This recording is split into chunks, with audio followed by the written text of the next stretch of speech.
A big factor in South African news is the inclusion of sport writing, a huge driver of interest in our country and a constant source of content. And there are non-negotiable requirements: accuracy, accessibility, context, opinion. Those are the four key elements in it. Accuracy means obviously up to date and really relevant, and this is important in the modern era where people are equally clued up as you are as a broadcaster, right? There's a constant flow of access to digital content, so they know well. So be accurate, make it accessible, help a person who doesn't get the sport understand. If you think of a sport like cricket or tennis with all its nuance and complexity, even rugby union, very, very complicated sports. How can you make the individual who doesn't know that sport care about the sports? Context, understand the broader environment this takes place in. The US Open perhaps isn't a huge story, but if Lloyd Harris is competing in the semi-finals, it's relevant contextually because it's the first time a South African's doing that thing for some time.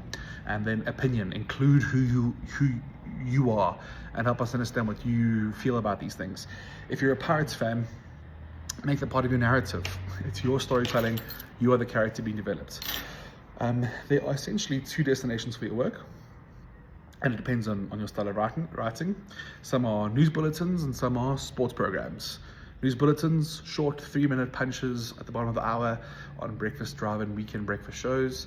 And then the sports show is a dedicated hour or two on a station's programming where you essentially present a radio show that discusses sport. So know fixtures, dates, venues of major tournaments.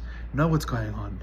Keep a diary or a file of tour dates for events like Olympics and drop sheets for tournaments like Wimbledon. No one's doing this. So if you are really good at covering this relevance, you're going to have a huge advantage. And when you're compiling this, you know how these things clip in and fit together. And it makes your life a lot easier. ChatGPT will lie to you lots of the time.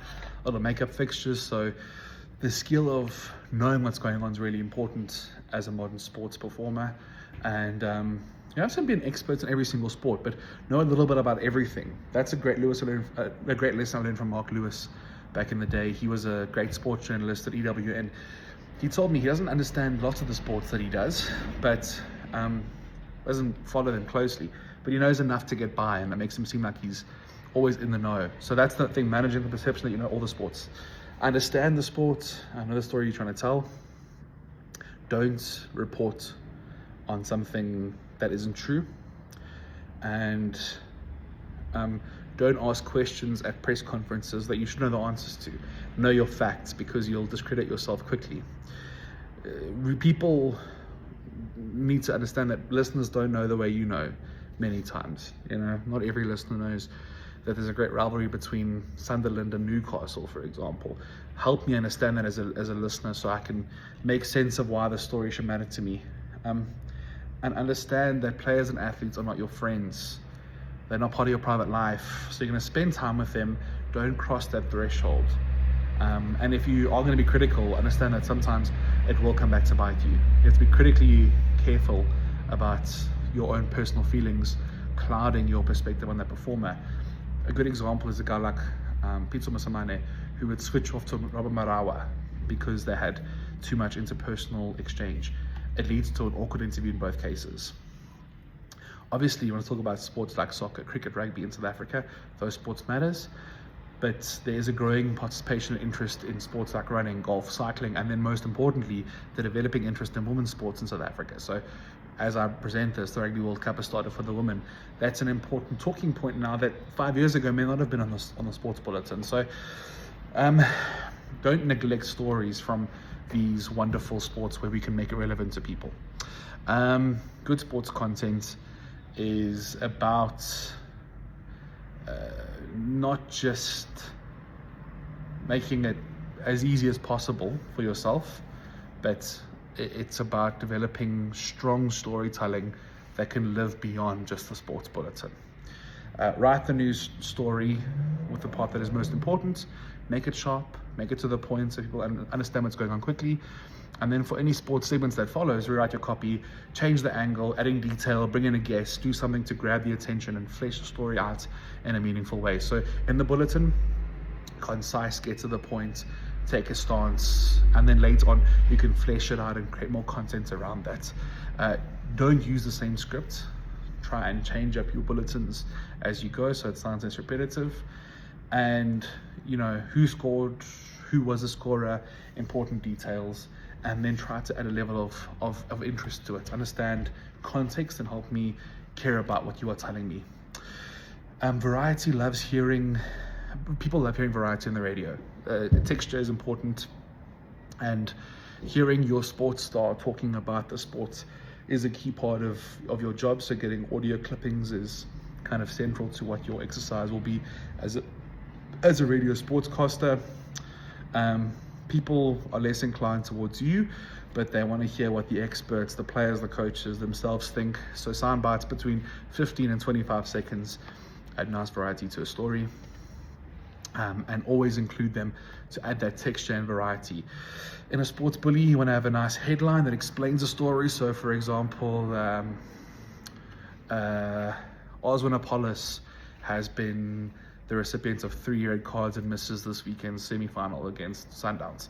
Then the body copy, what happened, give me the context. Here's the story, here's the who, what, the how, the why, the when. And from there, sum it up with the idea of what's to come. Tell me what is on the way in the future, help me contextualize it. The last line is answering the question that most listeners will have after hearing the story. So the story happens and you answer it in the last line to wrap up the story, and a soundbite can oftentimes be the thing that helps you wrap it in a nice way. Have relationships with players, especially as they're younger. Approach them at say 20 if the next big star is in the cards. You can have them as a constant contact in the future, but don't take advantage if they give you their phone number. You are not going to need, something that exists as a friendship in this relationship. It's strictly professional, even if it is friendly. Protect those details. Don't give it to people. And of course, you can always go towards SASCOC or the Department of Sports and Recreation to find contacts, but it does require some legwork. South African cricket, for example, is always difficult to make contact with, whereas individual unions like the Dolphins or the Lions are a lot easier to make relationships with going forward. Sponsors are important contacts, but they're tricky because they have their own public relations going on, and your radio station may not want you to be promoting some random brand. Certainly if you work at the SABC, you can't just bring on a Hollywood Bet spokesperson because they want to be on. So make sure that you are carefully managing the relationship with sponsored sources. Social media is good, but not reliable. It's a source, but not a starting point. But the more you head into press rooms, the more you'll start to make these personal relationships, and you can kind of grow from that point onward. Make sure that you fact check, you know what you're talking about, double check everything. If people kind of lose respect for your opinion in sport, they'll do it because they know the sport better than you do, and you don't offer value anymore. So make sure you are fact checking as you go. It's good to become an expert, especially if you're going to be a commentator. Specializing on one sport can be ideal. There are some multi-tools. People who do all sports, like Neil Andrews, can commentate on any sport, anytime. But if you want to become really good, specializing in one sport is useful. You think about a person like Marawa, who was a soccer guy for a long time. You think about a person like Mochadisi, who's a rugby person now. They're flying in that way.